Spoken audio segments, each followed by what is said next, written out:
தாமரை பக்கம் வந்த இஸ்லாமியர்கள் இனி சொந்தம் கொண்டாட முடியாத களத்தை மாற்றும் அசோக் குமார்.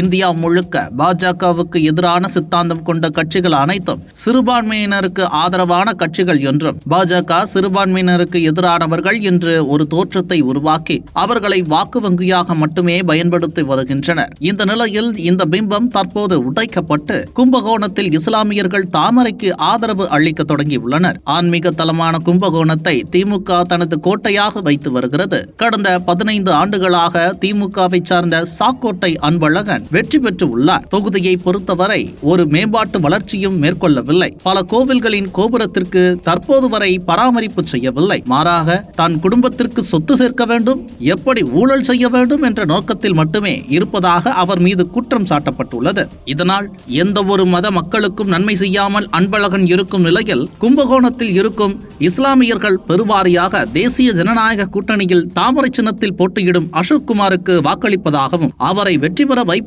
என தெரிவித்துள்ள வீடியோ வைரலாகி வருகிறது. ஒருவேளை இஸ்லாமியர்கள் என்டிஏ கூட்டணிக்கு ஆதரவு தெரிவித்தால் திமுகவின் வாக்கு குறையும் என்பதால் எம்எல்ஏ பயத்தில் இருப்பதாகவும், இஸ்லாமியர்கள் வாக்குகள் தற்போது அசோக் குமாருக்கு செல்வதால் அவரின் வெற்றி வாய்ப்பு அதிகரித்துள்ளதாகவும் கூறப்படுகிறது.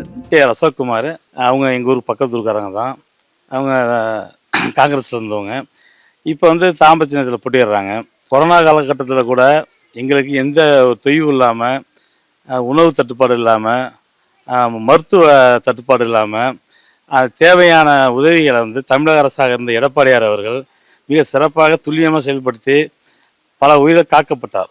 எடப்பாடியார் ஆணையிட்டால் இந்த பகுதியில் இருக்கக்கூடியவங்க அம்மாவுக்கு எம்ஜிஆர் அம்மா எடப்பாடியார் அந்த வரிசையில் உள்ள நாங்கள் தாமரைக்கு வாக்களிப்போம்.